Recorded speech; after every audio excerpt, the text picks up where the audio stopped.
আজ আমরা কথা বলতে যাচ্ছি গাড়ির একটি এমন অংশ সম্পর্কে যা আপনার ড্রাইভিংকে সহজ এবং মজার করে তোলে, এবং সেটি হলো গিয়ার বক্স। গিয়ার বক্স হলো সেই মেশিন যা ইঞ্জিন থেকে আসা পাওয়ারকে চাকায় পৌঁছে দেয়। কিন্তু এটি শুধু এটুকুই করে না, বরং এটি স্পিড অনুযায়ী গিয়ার পরিবর্তন করে গাড়িকে স্মুথভাবে চলতে সাহায্য করে। ইঞ্জিনকে সঠিক স্পিডে রাখে যাতে এর ওপর বেশি চাপ না পড়ে এবং ফুয়েলও বাঁচে। এখানে অডি কিউ 7-এ একটি গিয়ার বক্স লাগানো আছে যা অত্যন্ত বিশেষ। এটিকে 8 স্পিড টিপট্রনিক ট্রান্সমিশন বলা হয়, অর্থাৎ এতে 8টি আলাদা গিয়ার আছে যেগুলো অটোমেটিকভাবে পরিবর্তিত হয়। এখন চলুন একটু বুঝে নিই এই প্রযুক্তি কেন এত অ্যাডভান্স। দেখুন, পুরনো গাড়িগুলোতে গিয়ার বক্সে শুধু 4 বা 5টি গিয়ার থাকতো, কিন্তু কিউ 7-এ 8টি গিয়ার থাকার কারণে ইঞ্জিন সবসময় তার বেস্ট স্পিডে চলে। যেমন আপনি যদি হাইওয়েতে যান, তাহলে এটি হাই গিয়ারে শিফট হয়ে যায়, ফলে ইঞ্জিন কম ঘোরে এবং শব্দও কম হয়। এই কারণেই ফুয়েল এফিসিয়েন্সিও অনেক ভালো পাওয়া যায়। এই টিপট্রনিক সিস্টেম অডি এর নিজস্ব প্রযুক্তি, যা ZF নামের কোম্পানি থেকে আসে, এবং এটি মাইল্ড হাইব্রিড সিস্টেমের সাথে যুক্ত। মাইল্ড হাইব্রিড সিস্টেম মানে একটি ছোট ইলেকট্রিক মোটর যা ইঞ্জিনকে সাহায্য করে, যেমন স্টার্ট হওয়ার সময় বা ব্রেক লাগানোর সময় এনার্জি সেভ করে। এটি অ্যাডভান্স কারণ এটি কম্পিউটার দ্বারা কন্ট্রোল হয়। এর সেন্সরগুলো প্রতি সেকেন্ডেই ইঞ্জিনের স্পিড, রাস্তার অবস্থা এবং আপনার ড্রাইভিং স্টাইল চেক করতে থাকে, এবং সেই অনুযায়ী গিয়ার পরিবর্তন করে আপনার কিছু না করে। এখন চলুন বুঝি এই মেশিন প্রযুক্তি কিভাবে কাজ করে। দেখুন, গিয়ার বক্সে গিয়ারের সেপ থাকে, যেমন ছোট ছোট দাঁতওয়ালা চাকা। এগুলো একে অপরের সাথে যুক্ত থাকে।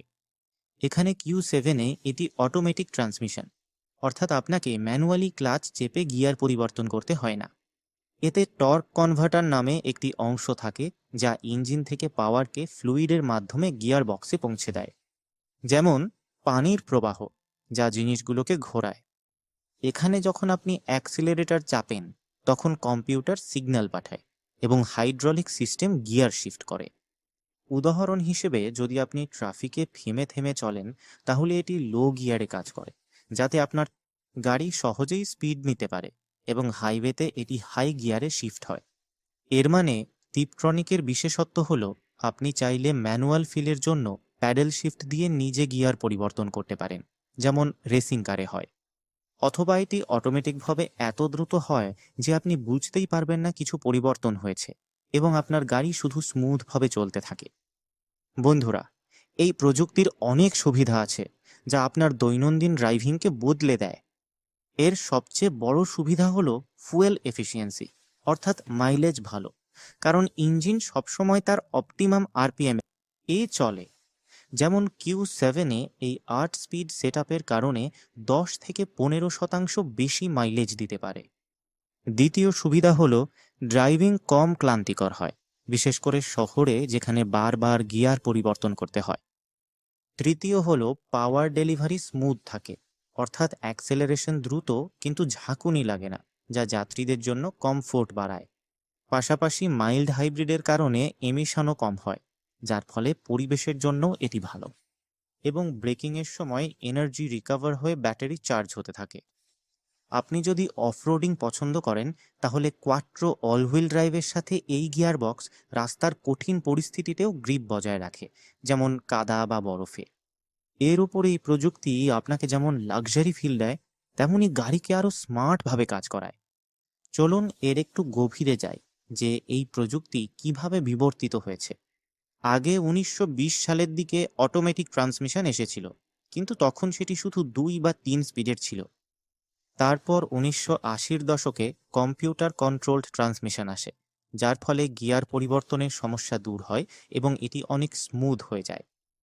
বন্ধুরা, অডি 1990-এর দশকে টিপট্রনিক ইন্ট্রোডিউস করে, যা ম্যানুয়াল এবং অটোমেটিকের মিশ্রণ ছিল। তাদের কিউ 7 গাড়িতে এটি এখন মাইল্ড হাইব্রিডের সাথে যুক্ত হয়ে ভবিষ্যতের দিকে ইঙ্গিত করছে, যেখানে গাড়িগুলো আরও স্মার্ট হবে। উদাহরণ হিসেবে ধরুন আপনি Q7 চালালে অনুভব করবেন যে ট্রাফিকে এটি প্রেডিক্টিভ শিফটিং করে, অর্থাৎ সামনের রাস্তা দেখে গিয়ার নিজে থেকেই পরিবর্তন হয়ে যায়। এর পাশাপাশি আরেকটি সুবিধা হলো মেইনটেনেন্স। এই গিয়ারবক্সগুলো সিল্ড থাকে, অর্থাৎ দীর্ঘ সময় পর্যন্ত অয়েল পরিবর্তনের প্রয়োজন হয় না।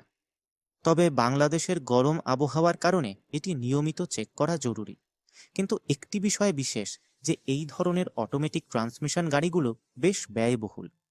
আপনি যদি ম্যানুয়াল গিয়ারবক্সের সাথে তুলনা করেন, তাহলে অটোমেটিক গাড়ি দুর্ঘটনাও কম ঘটায়, কারণ ড্রাইভারের মনোযোগ রাস্তায় থাকে। কিন্তু হ্যাঁ, এটা সত্য যে এই গাড়িগুলো ব্যয়বহুল এবং রিপেয়ার কষ্ট বেশি। তবে এগুলো ওয়ারেন্টি সহ আসে। যদি মিড রেঞ্জের কথা বলি, অর্থাৎ 20 থেকে 50 লক্ষ টাকার মধ্যে থাকা গাড়ি, যেখানে লাক্সারি কিছুটা কম কিন্তু ফিচার ভালো পাওয়া যায়, তাহলে Q7 মতো লাক্সারি এসইউভিতে টিপট্রনিক 8 স্পিড স্ট্যান্ডার্ড হলেও মিড রেঞ্জেও কিছু কোম্পানি এমন প্রযুক্তি দিচ্ছে যা ড্রাইভিংকে স্মুথ এবং এফিশিয়েন্ট করে। উদাহরণ হিসেবে হিউন্ডাই টুসন, যা একটি প্রিমিয়াম এসইউভি এবং এর দাম প্রায় 50 লাখ টাকা থেকে শুরু হয়। এতে 8 স্পিড অটোমেটিক ট্রান্সমিশন আছে, যার গিয়ারবক্স ডিজেল ইঞ্জিনের সাথে আসে। তবে মাইলেজের ক্ষেত্রে 15 থেকে 16 কিলোমিটার/লিটার পর্যন্ত দিতে পারে। এছাড়াও সিট্রন C5 এয়ারক্রস, যা একটি ফরাসি ব্র্যান্ডের এসইউভি, পাওয়া যায়। এতেও 8 স্পিড অটোমেটিক ট্রান্সমিশন রয়েছে, যা 2.0 লিটার ডিজেল ইঞ্জিনের সাথে যুক্ত, এবং মিড রেঞ্জ ক্রেতাদের জন্য এটি একটি ভালো বিকল্প। এবার যদি এমজি গ্লস্টারের কথা বলি, তাহলে এটি চীনা ব্র্যান্ড এমজি এর একটি ফুল সাইজ এসইউভি। যাই হোক, যদিও এটি মিড রেঞ্জ থেকে কিছুটা উচ্চ পর্যায়ে পড়ে, এর দাম প্রায় 44 লাখ টাকা থেকে শুরু হয়। যাই হোক, এখন আসন্ন গাড়িগুলোর কথা বললে 2026 সালে Volkswagen and Skoda 8 speed automatic introduce করতে যাচ্ছে, যা মিড রেঞ্জ মডেলে থাকবে। এইভাবে আমরা বুঝতে পারি যে গাড়ির পাওয়ার এবং এনার্জি ব্যবস্থায় শুধু ইঞ্জিন নয়, গিয়ার বক্স পর্যন্ত সব জায়গায় প্রযুক্তি উন্নত হচ্ছে, এবং এই 8 স্পিড ট্রান্সমিশন সেটাই প্রমাণ করে। এই বিষয়ে আপনার কি মতামত? আপনি কি মনে করেন এই ধরনের গাড়ি বাংলাদেশে সফল হবে এবং ভবিষ্যতে মিড রেঞ্জে আরও অপশন আসতে পারে? আপনার মতামত কমেন্ট বক্সে অবশ্যই জানান, এবং যদি ভিডিওটি ভালো লাগে তাহলে লাইক, শেয়ার, সাবস্ক্রাইব করতে ভুলবেন না। দেখা হবে পরের আকর্ষণীয় ভিডিওতে। ততক্ষণ পর্যন্ত ভালো থাকুন।